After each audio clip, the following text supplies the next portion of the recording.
Welcome to This Explainer. Ever look at the news and wonder why one earthquake barely rattles the dishes, while another, with the exact same magnitude, literally changes the course of history? Well, today, we're tearing down the anatomy of a disaster. We are going to dive into some incredibly insightful academic mechanics to look beyond the sensational headlines and really understand the underlying architecture of how dormant hazards transform into full-blown catastrophes. Here's our roadmap for this explainer. First, we'll look at the ancient origins of the bad star, and then we'll categorize our catastrophes. Next, we're going to break down the crucial difference between a hazard and an actual disaster, examine the human vulnerability factor, and finally, do a little math to see exactly how experts calculate disaster risk today.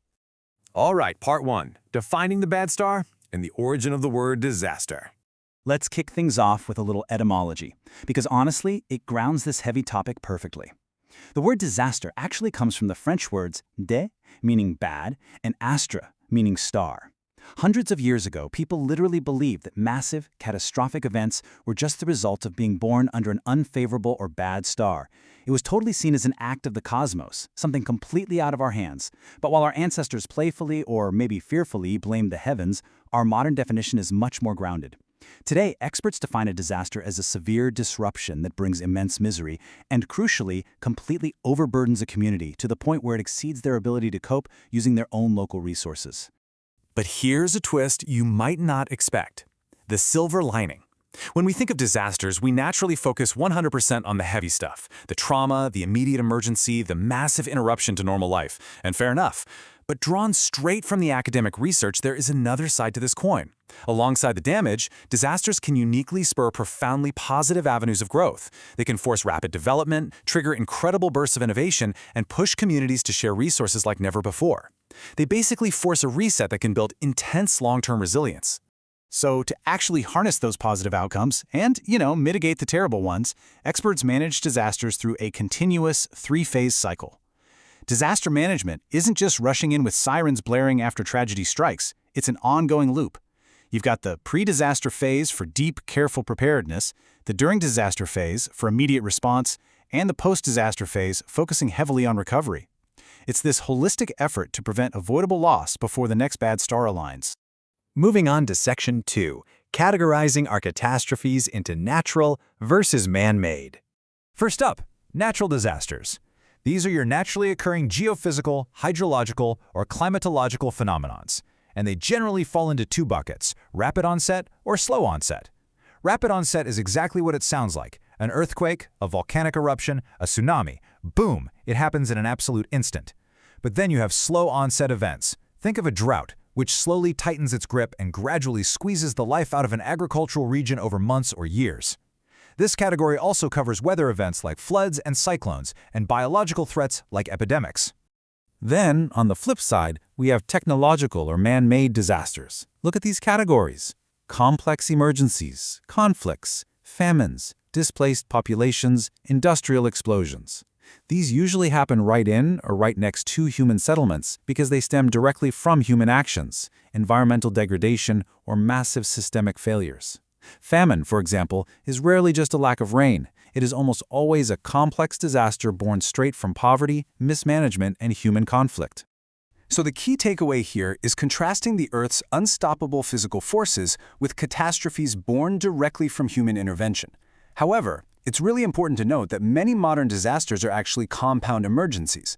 That means they're a devastating, messy combination of a natural trigger colliding with man-made vulnerabilities to create something infinitely worse. Which brings us to a huge misconception people have in everyday conversation. Section 3, hazard versus disaster, and understanding the link between the two. Here's a question for you.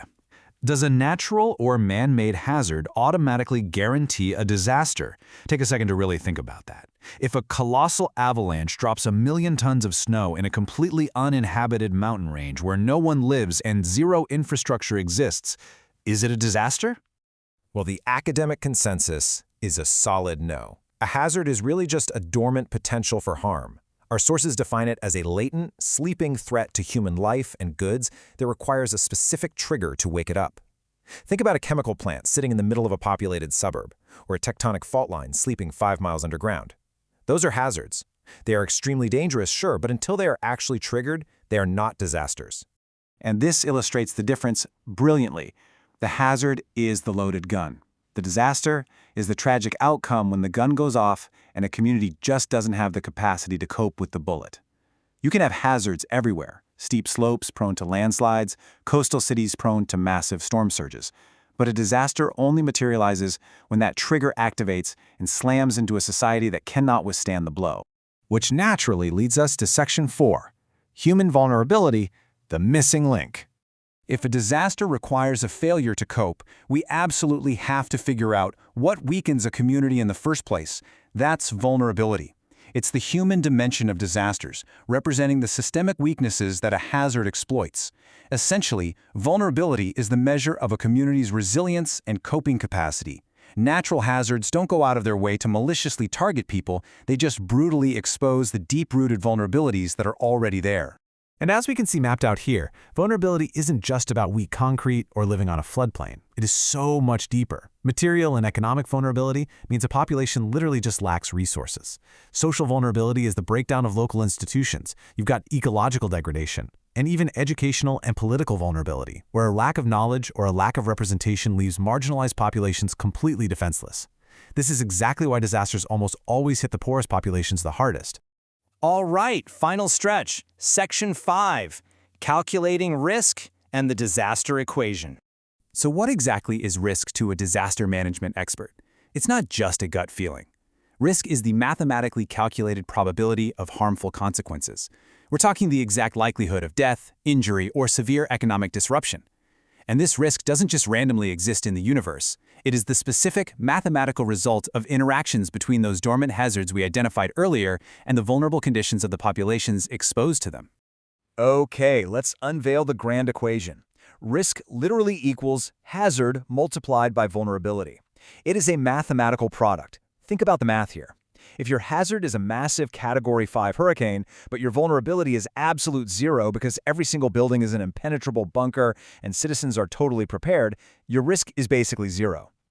On the flip side, even a very minor hazard multiplied by massive human vulnerability equals huge risk.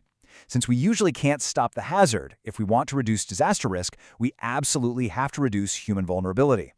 But balancing this equation in the real world is incredibly tricky. Experts have to juggle two very different concepts. On one hand, you have risk identification, which is the cold, objective analysis of empirical, scientific data to trace causal paths and calculate true probabilities. On the other hand, you have risk perception. That is the highly subjective, emotional dread of a threat, and that varies wildly based on culture, politics, and personal experience. A successful disaster policy has to perfectly bridge that gap between scientific identification and human perception. As we wrap up this explainer, I want to leave you with something to chew on. Look around your own local environment right now. What is a dormant hazard near you? And more importantly, what underlying physical or social vulnerability could turn that loaded gun into a full-blown catastrophic disaster? Something to think about. Thanks for exploring the anatomy of disasters with me today. Keep asking questions and stay curious.